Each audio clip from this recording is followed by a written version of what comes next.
चांगले गुणी शब्द आपण वापरत नाही हे वाईटच आहे. पण त्याहून वाईट म्हणजे त्या जागी अगदी बेढप शब्द आणून बसवतो आपण.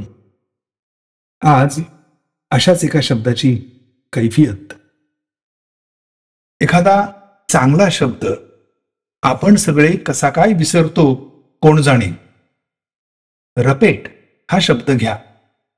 काय मस्त शब्द आहे. रपेट म्हणजे नुसता फेरफटका. काही कारण नाही, काही उद्दिष्ट नाही, काही काम नाही. उगाच आपलं बाहेर फिरून येणं म्हणजे रपेट. असं फिरणं आनंददायी असतं आणि आरोग्यप्रद देखील. दुसरं एक, अनेकांचा असा एक गैरसमज आहे की घोड्यावरून फेरफटका मारला तरच ती रपेट. असं मुळीच नाही. फेरफटका म्हणजे रपेट. हा गुणी शब्द विसरूनच गेलो आहोत आपण. पण असा चांगला शब्द टिकवणं आपल्याच हाती आहे. काय करायचं त्यासाठी?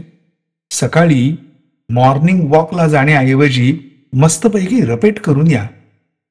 त्या बेढब मॉर्निंग वॉकपेक्षा रपेट कितीतरी सुटसुटीत आहे आणि सोपा देखील. आणि तशी रपेट करून आलात की इथे कमेंट टाकून कळवा अभिमानाने.